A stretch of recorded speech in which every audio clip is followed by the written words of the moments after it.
Awesome. Can you imagine wearing a cardigan covered in tiny shrimp? What about a dress? Well, that new crustacean-coated wardrobe is now a reality, thanks to my guests who have teamed up to create a collection of wearables not only to liven up your closet, but to save the Great Salt Lake. Today, we have Dr. Bonnie Baxter, a professor of biology at Westminster University and director of the Great Salt Lake Institute, and Dr. Jaya Iyer, author, founder, and CEO of Swaha USA. I'm so honored to be here today with such accomplished women. Thank you guys for joining me. Thank you. Oh, how fun. So Bonnie, you approached us over at Swaha USA with the idea to collaborate on this. What inspired you to reach out? Well, I guess two things. One, I have admired your company for a long time for its placements of science products in this very creative way. And I've worn these products for a long time when I'm teaching. Sometimes my students call me Miss Frizzle because I'm always dressed in fun outfits. But my favorite was once wearing a Mars rover dress wearing roller skates. So that I became the rover, and your clothing helped me assume that role. So I think my admiration for what you do to bring science to the public is really important. And that leads me to the second thing, which is a part of my career has really been bridging that gap between science and the public sphere. And I was working on life that lives in Great Salt Lake, and suddenly what I'm studying is in the midst of a crisis. And so my public outreach efforts have been really more important. And I thought reaching out to you folks and collaborating might be, might further all of our goals. So Jaya, when you received that message, what did you think, and how did you start the collaboration? Yeah, so I'm always looking for new ideas, right? When we start our next collection. So when I start that process, I always go to this document that we create where people our customers reaching out to us saying that, hey, why don't you make this design and that design? So I always go look at that to see what customers are asking for. And then when I went there, I saw a message from Bonnie saying, describing the whole thing and about how we should create a design with the brine shrimp. And I just thought it was such a great idea that the brine shrimp look really cute and the design would be great. And plus, the biggest thing is for me, when a design can be associated with a cause, I just feel like it's special. It resonates with people so much more. And I love doing things like that. And that's why I said, okay, let me just go ahead with it. And so I emailed Bonnie immediately right then. And I said, okay, we are ready to do this. So tell me what would you like to see on the dress? And then there was this whole exchange of emails. And then Bonnie sent me a design. Maybe she can tell a little bit more about how that design came about. Yeah, I co-wrote a children's book with my colleague, and we had a student who was a scientific illustration double major, and she became the illustrator for the book. And so she worked on some different shrimp for the end papers of the children's book. And it's the very first children's book on Great Salt Lake, which is kind of amazing.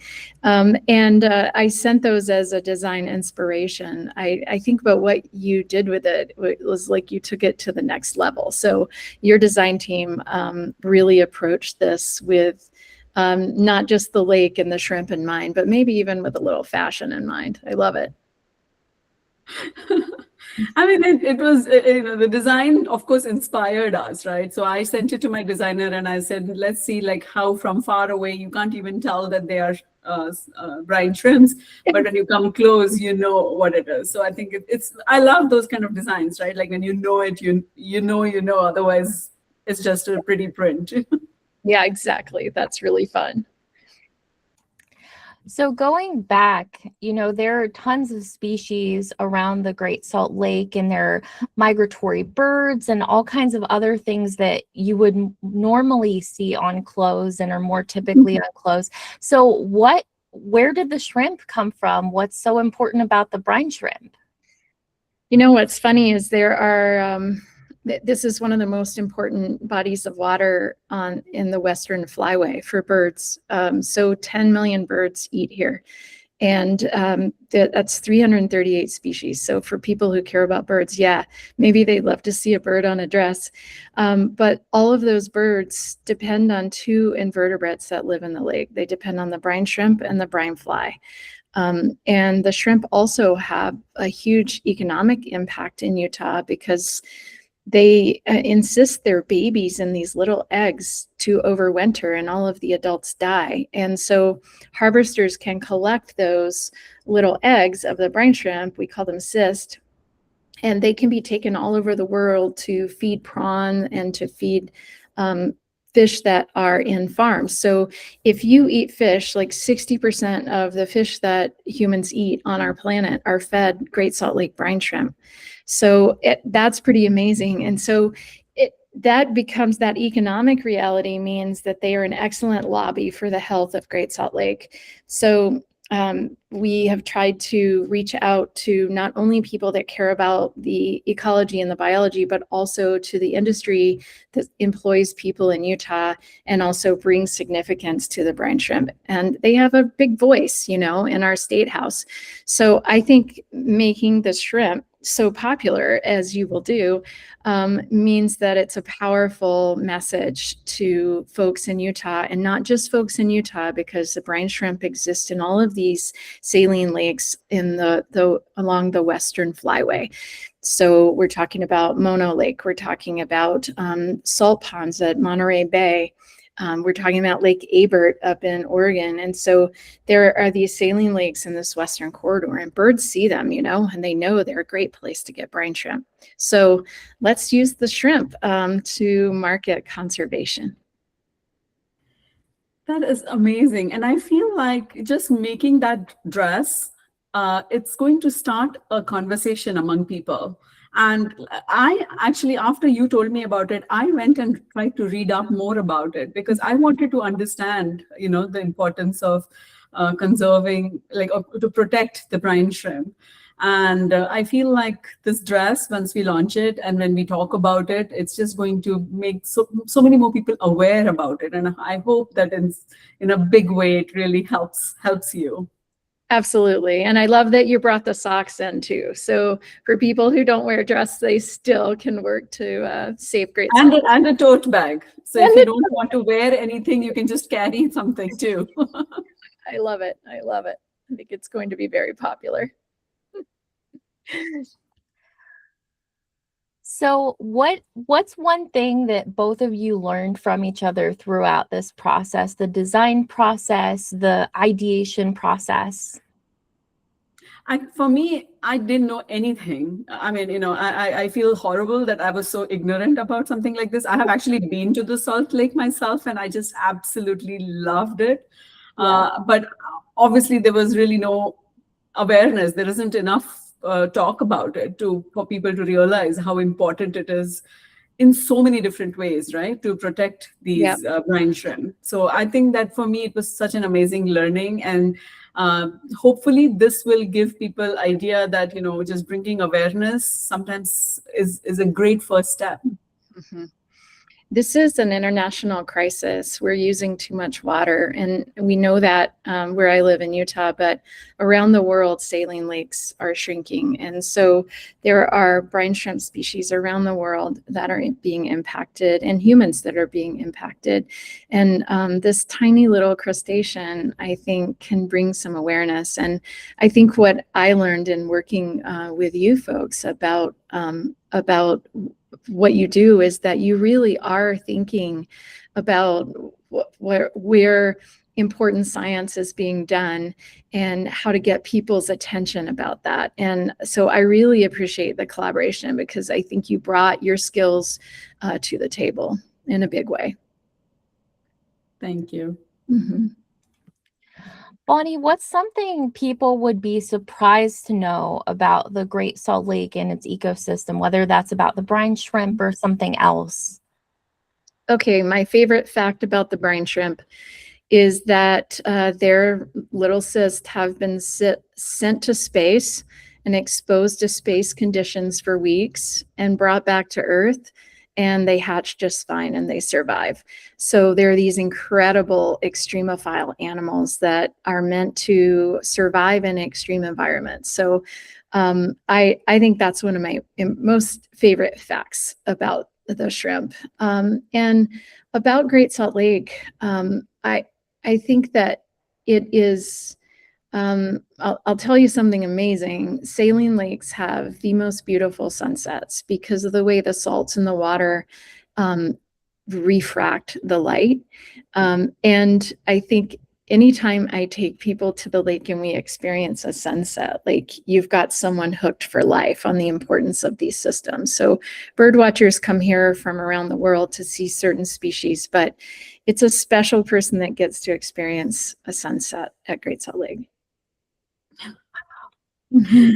Amazing. That's really amazing. When you were talking about the cysts going to space, reminded me of tardigrades, because tardigrades are another creatures that were taken into space and they survived, and they are supposed to be the hardiest living creature, and you're telling me that's true with brine shrimp. That's amazing. So I'm writing a paper called that's about the brine shrimp being an extremophile animal, and I'm considering the title "Tardigrades Hold My Beer," because I think they get all the press.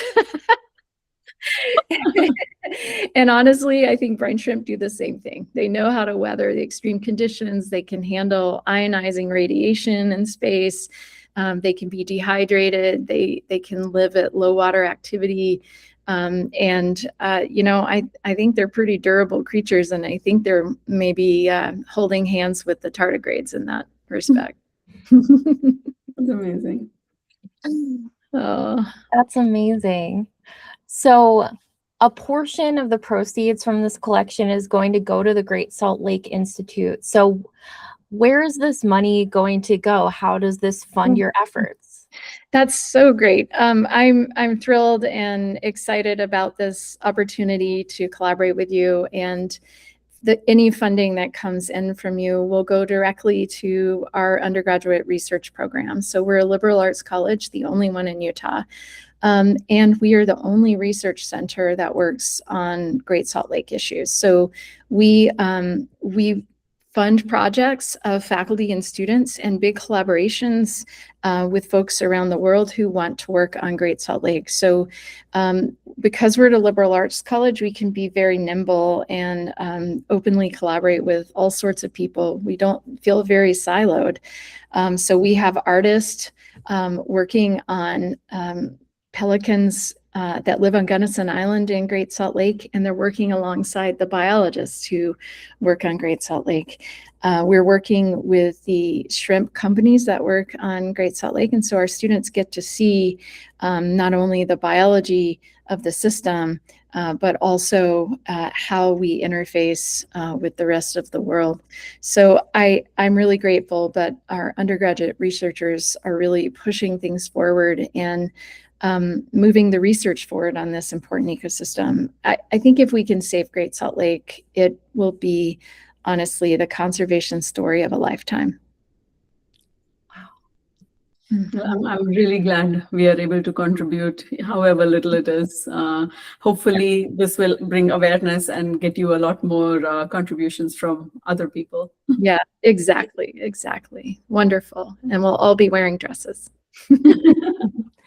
Jaya, when and where will this be available? What sizes will it be available in? Tell us a little bit more about that. Yeah, so this product is going to be launched on 1st of May.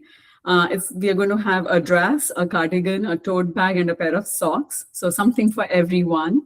The design, we can show you a clip of it, will have the brine shrimp on it. And part of the proceeds are going to help fund the undergraduate research for conservation of the Salt Lake.